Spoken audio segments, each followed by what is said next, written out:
Hello and welcome back to our Commodity Spotlight series. This week, we're going to be focusing on orange juice. Now, this commodity is really not for the faint of heart. As usual, we'll start with a little bit of some fundamental data, then we'll get into a small technical picture, and then we'll do a wrap up. Before we get started, we decided for fun to create an orange slideshow presentation to coincide with orange juice. What is orange juice?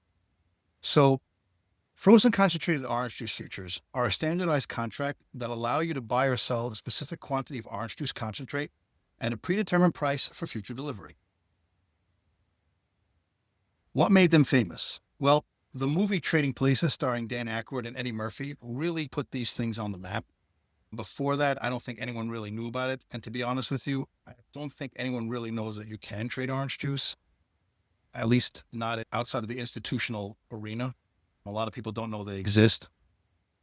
That movie really put them on the map. And when you see that movie, you see a lot of things that are happening. That's not the reality of these contracts. I wish it was like that, but it's not, as we'll learn further. Those contracts are highly illiquid and have very low volume. Orange juice trades on ICE, Intercontinental Exchange, and is the benchmark used for orange juice prices. What are the contract specs? Well, the ticker is OJ. The contract size is 15,000 pounds of orange solids. It's quoted in cents per pound. Its minimum price movement is 5 cents per pound or $7.50 a tick. Its daily price limit is 500 points or $750 per contract. That's for lock limit. Its trading hours are 8 a.m. to 2 p.m. Eastern Time. RTH hours are 10 a.m. to 1:30 p.m. What are some of the advantages and what are some of the risks of trading orange juice? Number one, they're highly volatile, which does create profit opportunities. They're a weather-driven market with predictable seasonal patterns. They have lower margin requirements compared to some other commodities. They're a unique market with fewer participants, meaning because they are lower volume and they have lower liquidity, there's less institutional competition. Some of the risks, they're extremely volatile. Again, that has to do with liquidity and volume. So prices can move dramatically. They are weather dependent, which can make them unpredictable. So even though it can be an advantage, it can also be a disadvantage. Their lower liquidity has them at a disadvantage to other major commodities like oil or gold. Their seasonal timing requires timing expertise. Let's talk about some of the factors that affect price. So we have supply factors. Brazil is the largest global producer. So you have factors in Brazil that affect orange juice, such as weather, currency fluctuations between the Brazilian real and the US dollar, export policies, and tariffs.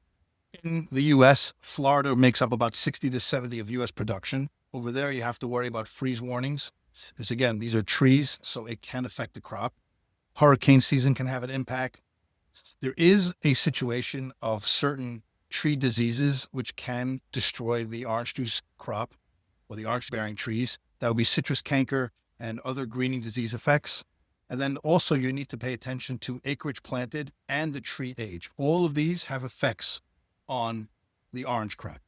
Demand factors, U.S. consumption patterns, breakfast habits, health trends affecting juice consumption, competition from fresh juice and other beverages, meaning pomegranate juice, apple juice, etc. Economic conditions affecting discretionary spending.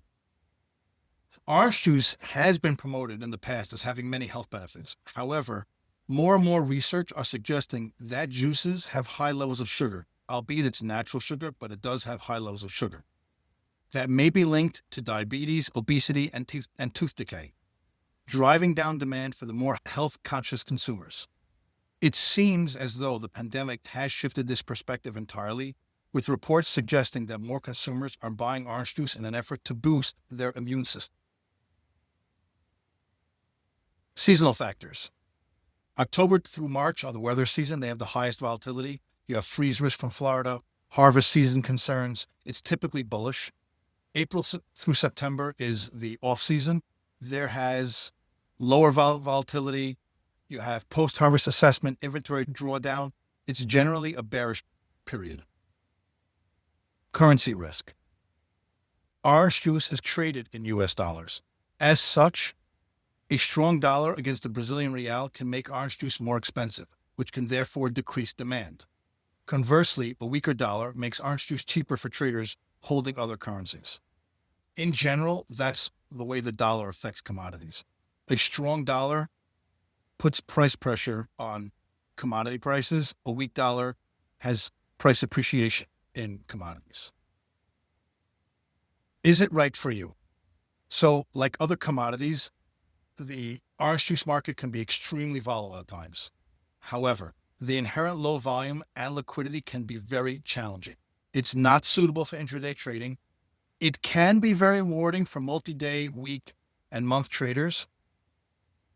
Be forewarned, the average daily volume is approximately 1,000 contracts traded, which means a heavy day in the orange juice market is about 1,400 contracts.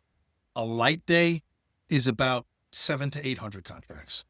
So if you think about it, if you're an oil trader who's used to somewhere between a light day being 150,000 contracts and a heavy day being 300,000 contracts, this market is not for you. A one lot in this market could technically move the market. You can't go with a 2 lot or a 3 lot or even a 10 lot. You would be the market. So it's not for everybody, and it's can be quite dangerous if you don't know what you're doing and you're not prepared for it.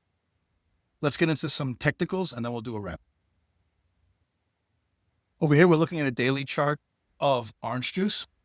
As you can see, it's had some pretty dramatic moves. We can go to a weekly just to get a little bit more of a bigger picture. You can see on the weekly that starting in around February of 22 and had this massive run up, massive. And then right around December, January of 25, it just completely collapsed. Let's go to a daily so you can see a little bit more granular.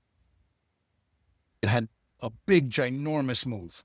You do have to be careful with this because if you get caught on the wrong side, like all commodities, when they go, they just go. And if you're caught in this, you could technically get trapped. So you have to be really, really careful. I would not suggest ever trading this with more than a 1 or 2 lot tops, because again, the lower volume and the lower liquidity, you could get trapped. You see these holes over here, these are lock limits. So there were times back in July where the market just went lock limit and gap down. And if you were caught holding the bag, you got seriously hurt in this. The purpose of this video is not to convince you to trade orange juice. It's to educate you on the commodity itself, to educate you on the contract. It's a fun commodity. I wouldn't say it's great to trade. If you're an equity trader, it's very hard to do this because there aren't a lot of ETFs or ETNs available for this. And even if they do, the volume is pretty much in the toilet. I hope you enjoyed this, and we'll see you on the next one.